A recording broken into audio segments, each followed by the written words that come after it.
নামাজ রাষ্ট্রীয়ভাবে কায়েম করার বিষয় কোরআনে কারীম জানিয়েছে আল্লাযীনা ইম্মাক্কান্নাহুম ফিল আরদি আকামুস সালাহ ওয়া আতাউয যাকাতা ওয়া আমারু বিল মা'রুফি ওয়া নাহাউ আনিল মুনকার ওয়ালিল্লাহি আকিবাতুল উমুর। আল্লাহ বলেন, আমি কোনো মুমিনকে যদি রাষ্ট্র ক্ষমতায় বসাই, ক্ষমতা পাওয়ার পরে তার কাজ হবে নামাজের বিল সমাজে জারি করা। যদিও 1 মাস 2 দিন হয়ে গেল, এখনো পর্যন্ত আমরা এটা পাইনি। তাহলে এমন মানুষকে এখানে পাঠাতে হবে যে মানুষগুলো এসে আল্লাহর কোরআনের এই কথাটা পালন করবে। কথা বলেন না কেন? এটা যদি রাজনীতি মনে করে আপনি চলে যান, আপনার কপালে আগুন লাগবে। এটা হামজা বানাচ্ছে না, আল্লাহ বানিয়ে দিয়েছেন। শান্তির ঘর তৈরি করতে হলে মাস্ট বি নামাজ রাষ্ট্রীয়ভাবে নিয়ে আসা লাগবে। তো আমি দাওয়াতি কাজ করে সলিমদ্দি ভাই কলিমদ্দি ভাই নামাজ পড়তে যাই, এভাবে দাওয়াতি কাজ করে কয়জন আসবে? এটা আইন পাশের বিষয়। আল্লাহ এমন একটা শান্তির ঘর তৈরি করে দিতে চান। ঢাকা বিশ্ববিদ্যালয় এখন যিনি ভিসি, উনি ইমামতির যোগ্যতা রাখেন। উনি নিজে ছাত্রদেরকে সাথে নিয়ে নামাজ আদায় করাচ্ছে। আজকে আমি একটা সিভিল সার্জনের ভিডিও দেখলাম। এটা জেনারেল মানুষ, কোরআনে কারীম এমন মধুর কণ্ঠে কারি আব্দুল বাসিতের মতো তেলাওয়াত করছে, জীবনটা জুড়িয়ে যাচ্ছে। আমরা যে বলেছিলাম বাংলাদেশে 1628 জন মানুষ দায়িত্বে আছে, আমরা সবাই এরকম কোরআনওয়ালা মানুষ চাই।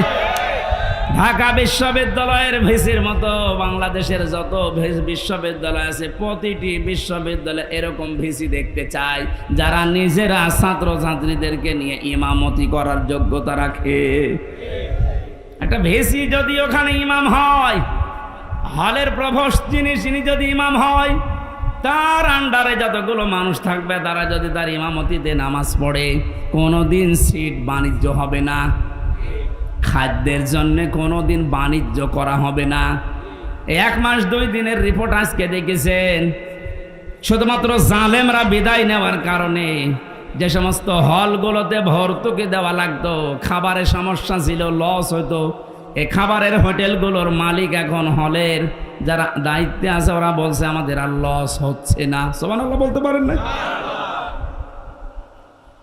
এতটুকু বৈষম্য দূর করার পরে যদি স্বাভাবিক অবস্থায় ফিরে আসে, এখনো যে জালেমগুলো চেয়ারে বসে আছে এগুলোকে নামান, বিশেষ করে চোপ্পু মিয়াকে। কথা বলছে না কেন?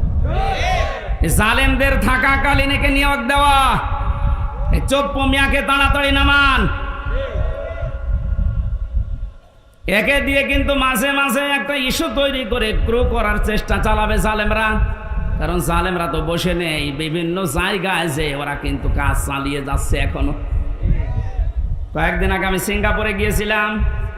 এখান থেকে যে জালেমরা পালিয়েছে ওখানে আমি জুলুমের বিরুদ্ধে বক্তব্য দেওয়ার কারণে ওই দেশের পররাষ্ট্র মন্ত্রণালয় নালিশ দিয়েছে আমার নামে। বলেছে ওনার দেশে মামলা আছে, আর উনি এসে এদেশে বক্তব্য দিল। ওই দেশে যারা দায়িত্বে আছে ওরা খোঁজ খবর নিয়ে এই 2-3 দিন আগে যেহেতু মামলাটা ঢিসমিস হয়ে গেছে, এখন ওরা বিপদে আছে।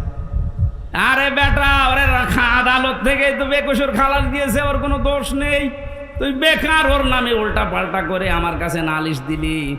ও দেশটা তো আমাদের মতো হুসুকে বাঙালি না। ওরা খোঁজ খবর নিয়ে দেখতে পেয়েছে জামিনের নিরপরাধ। যারা নালিশ দিয়েছে নালিশ পাঠিয়ে এখন থাকার খবর আছে। নিজের পায়ে নিজে কোড়াল মারছেন।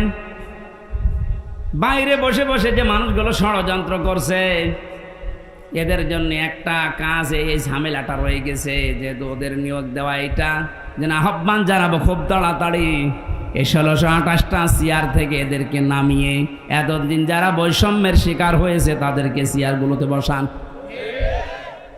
এইটার জন্যই ছেলেরা জীবন দিয়ে গেছে।